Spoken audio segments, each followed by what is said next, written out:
I've worked in prisons for the criminally insane for 10 years now, and I can honestly say I wouldn't change my job for the world.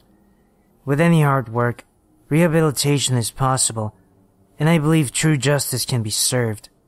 I remember my first day vividly, how terrified I was to do night shifts, how uneasy I got walking down that long, dark, silent corridor. That phrase you hear on your first day sticks with you forever. Eyes down, keep right. This is a very old and small prison, designed for only a select few patients. No doors, no glass, only bars. In fact, the ward itself is believed to be haunted. Patients describe a demon that paces back and forth, peering into their cells at night. But this is just what the recruits are told. Nowadays, I can spot which new recruits will stay and which will leave.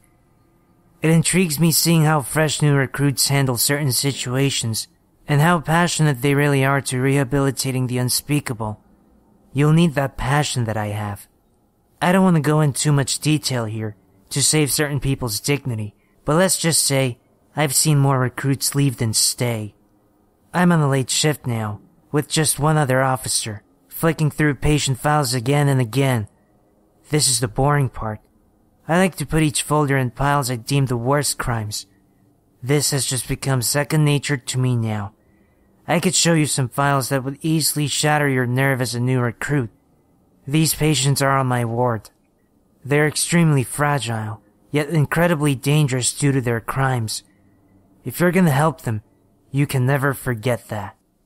I grab the keys and head on down to that infamous long and dark corridor, locking myself in. It's unbearably silent and dark, the only light coming from thin slits in each cell. This is the part so many recruits can't handle. The atmosphere is intense, essentially an old brick tunnel with a row of caged animals hissing, whispering, crying. I keep to the right and set myself on the floor, peering in at the last dark cell. What are these marks you've scratched on the walls, Briggs? Why don't you come closer to the bars, officer? I can barely see you lurking in the shadows out there. He whispered this from what sounded like the back of the cell, but I can't be certain. There are only a few patients here, so it's usually quiet and claustrophobic. I'm fine. Are these the names of your victims, Briggs? No response. He's hiding in some dark corner. All I can see from the light are scratches on the brick walls and his bed. How am I to know how you are if you won't talk? I open his file and start reading some details every now and then. 2 children taken their home at night and drowned. Look at what you did to their faces. Do they look familiar now?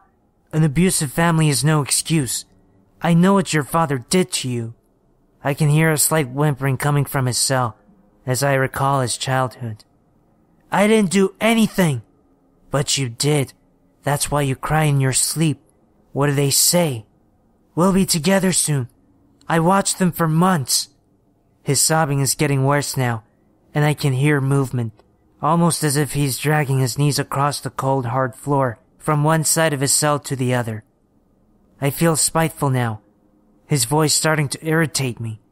You won't be in heaven though, Briggs. I will. I feel dead already. I felt dead that very night. You're not dead, Briggs. Not dead at all. Here. I slide a mirror under his cell to hear sobbing now become frantic murmurs. He scratches the walls crying in agony as he spits out his disgusting gibberish. Quiet! Shut up! Look into it. Look at that face. Bite, Briggs. Bite down on your tongue and join them. I turn further away whilst listening to his disgusting gurgling and choking. Listening even harder, I can hear him hissing and cursing through clenched teeth as I read the files faster and faster. I can't. I don't want to. Yes, you do, Briggs. You almost had it. I gave you a mirror, Briggs. Use that. Silence. After 10 grueling minutes, it was all over. I picked up the file and headed back, rattling my baton along the other cells as I left. Oh yes, I wouldn't change my job for the world.